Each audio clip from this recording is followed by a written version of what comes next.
Alright there guys, and welcome back to another gear video. Once again we are recording this in 180 VR, so put on your headset and join me for a quick gear unboxing of a bit new toy I've gotten this week.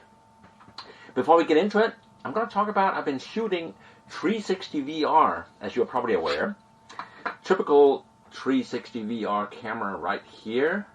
This is a 360 Anywhere from Techie. I like this camera. It's an 8K camera. One of the problems with 360 is we have, in this case, 4 lenses. And as you can imagine, as you stitch these 4 lenses together, they all have to merge. That becomes maybe 90% of the post-production. I'm not shooting in 360 today. I'm shooting in 180 VR. And that is, instead of 4 lenses that goes around, it is 2 lenses like my eyes, and we are not stitching them. It's literally 2 fisheye lenses next to each other, and we're just saving them and uploading them, and you're looking at it now. So we didn't spend hours making them fit together. Alright? So I don't think that's really the future, but because of the size of our laptops, the processors, and the time we have to make a YouTube video, we're going to be using 180 VR is interesting because it saves time, it stitches easily, and it's very easy and straightforward to edit. So this spring, or last year actually, Canon announced the EOS R5, and then they came out with the C version. I'll turn around, there's a picture on this box even. The C is the camera version, and what is unique about the C version is that you can do continuous recording. And it comes with 8K, 4K, 2K, and long gone are the days where they even advertise 720p, because who on earth uses 720p? It also comes with raw light, and MP4. There actually is a way to record MP4 with 8K, and for YouTube purposes, that is probably what I'm going to be using. Not that I really like the MP4, but we're not shooting for cinema or something for broadcast where we need all of the dynamic range and the tones possible. We are trying to make it work faster, and using MP4, much smaller files, it's about 2 gigabytes per minute, and much easier to edit. Let's crack this open. So it comes like this, and up on top here, woohoo, look at this. Here's an invitation to Canon Professional Service and Support and registration. Serial numbers, I guess. Down here in the box, it comes like that.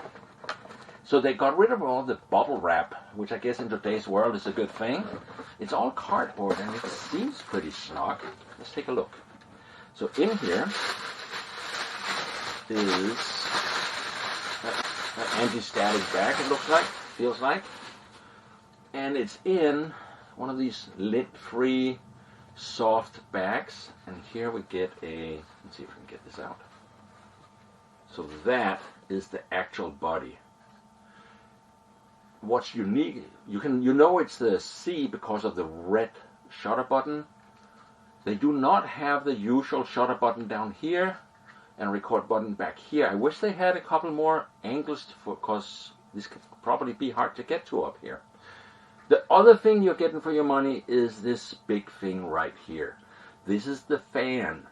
So we have an air intake over here, and it blows air out here like crazy. That's the big thing you're paying for, because that is what keeps the camera cool enough to record continuous 8K.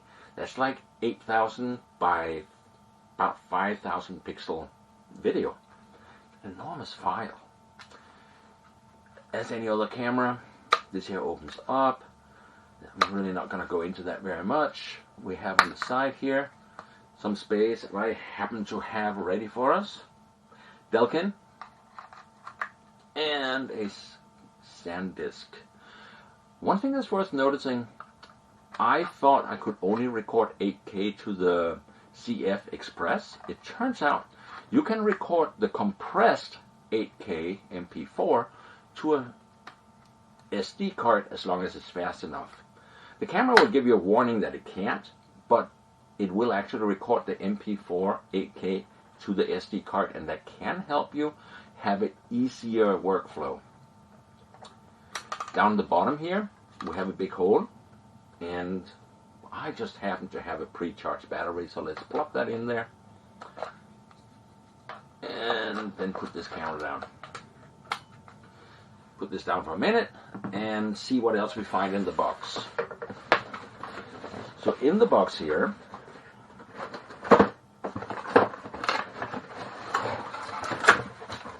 one of these things, I don't think we need that. Another one. And down here, look at that. For all this money, we got ourselves a free Canon neck strap. Definitely need one of these. It also comes with a couple of cables. What we got?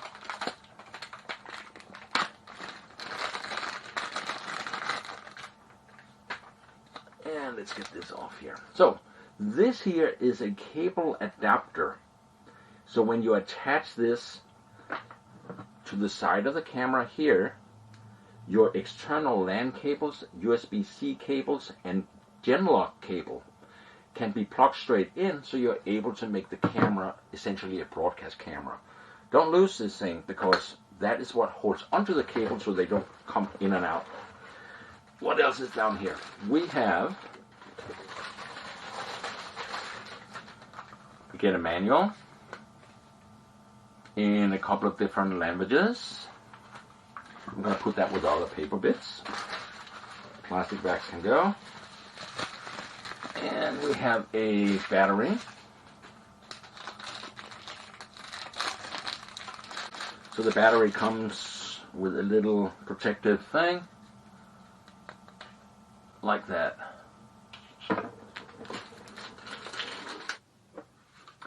We also got ourselves a battery charger, the official battery charger, and it goes into a 110 outlet. This comes in here. Now, one thing that I've already found is the USB-C cable. My house is full of USB-C bricks, power bricks, and USB-C power delivery cables. So a cable like this has a 90-degree bend on the side, fits into the side of the camera right here, and it will also charge the battery. But because we are recording 8K video, these batteries are really just kind of to keep the lights on. Once you start recording, you want to run off a power brick because there's so much processing going on. The typical little battery is going to give you maybe 5 to 10 minutes of recording. So don't expect to use that for your recording, unless you have a pocket full of those and you're going out to do 30 seconds, 30 seconds, 30 seconds. Then you can run off this battery. Let's get this out of the way because we have got more stuff. More stuff. Oh, I did buy some more of these because, you know, it's nice to keep the lights on. But this is really what prompted me to pick up this body, because Canon is the first company to decide to make a lens, and that this one comes in bubble wrap, probably because it's a lens. So up on top here we have registration and a manual. I'm going to put that with the other paperwork. I should probably keep that. Inside it has like a shock absorbing plastic crate. Let's put this back down. And then we get a surprisingly light thing. Another anti-static bag. And we get a little lens case, kind of like this. Inside that is the piece de resistance. We're going to put that over here. The lens itself. It comes with a, looks like bulletproof lens cover, probably because you want to put that on every time you're not shooting, because these lenses, can you tell? They're sticking out, literally sticking out, and there's no way to put a UV filter on this. Talking about filters, let's look at the back side. See right here? That trough, like track, allows you to put filter film in, like Kodak film filters, ND filters can be put in here. I wouldn't mind if I could get a graduated or a hard edge ND filter, maybe just cut one, I don't know. But that can go right in here. Now, so let's put this on here and put our toys together. There. One thing I am complaining about, the cabs are positioned, they cannot just go in from any angle. You have to get the notch up. It couldn't have been that hard for Canon to make those prongs same length all the way around, so it will be easier to put the lens caps on. Here it goes. This comes in here, red to red,